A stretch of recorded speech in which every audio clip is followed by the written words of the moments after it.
નમસ્કાર. પ્રાદેશિક સમાચાર વિભાગ રજૂ કરે છે સાપ્તાહિક કાર્યક્રમ સમાચાર દર્પણ.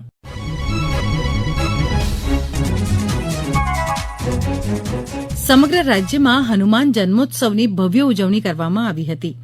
સાળંગપુરમાં આવેલા કષ્ટભંજન હનુમાન મંદિર, છોટાઉદેપુરમાં ઝંડ હનુમાન મંદિર સહિત વિવિધ મંદિરોમાં હનુમાન જન્મોત્સવ નિમિત્તે મંગળા આરતી, શણગાર આરતી અને ભંડારાનો લાખો ભક્તોએ લાભ લીધો હતો. સાળંગપુર કષ્ટભંજન હનુમાન દાદાના 10 લાખથી વધુ ભક્તોએ દર્શન કર્યા હતા. આ અંગે વધુ માહિતી આપે છે મંદિરના શાસ્ત્રી હરિપ્રકાશ સ્વામી.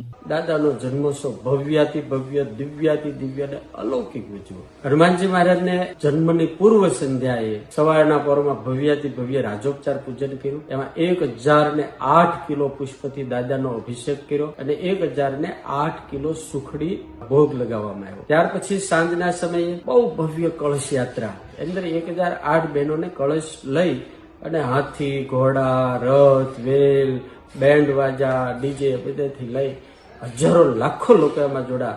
અંદર 2500 થી વધારે બહેનો કળશ લઈ અને હનુમાનજીના સુધી જળ લઈને આવ્યા. ત્યાર પછી રાત્રિના સમયે કિંગ ઓફ સાળંગપુરે તમામ ભક્તોએ ભેગા થઈને લાઈવ આરતી કરી, અગ્નિ પૂજા દાદાની કરવામાં આવી, ફાયર શો કરવામાં આવ્યો અને રાત્રિએ જગરદાનભાઈ ગઢવી દ્વારા જોરદાર દાદાના ભજનો, ભક્તિના સંગીત સાથે તમામ ભક્તો ખૂબ ઝૂમ્યા. સવારના પહોરમાં હનુમાનજી મહારાજને 5 વાગ્યે હનુમાનજીની મંગળા આરતી કરવામાં આવી. ત્યાર પછી 7 વાગ્યે દાદાને સુવર્ણના શણગાર ધારણ કરી અને સુંદર મજાની શણગાર આરતી, અને શણગાર આરતી બાદ દાદાના ચોગાનની અંદર હજારો બલૂનો છોડી અને હનુમાન જન્મોત્સવ ઉજવી કેક કાપીને હજારો યુવાનો દાદાના ભક્તિની અંદર રગાડા અને ખૂબ નાચ્યા. આ 2 દિવસની અંદર 10 લાખથી પણ વધારે લોકોએ શ્રદ્ધાપૂર્વક, ભક્તિપૂર્વક દાદાના દર્શન કર્યા અને આશીર્વાદ પ્રાપ્ત કર્યા.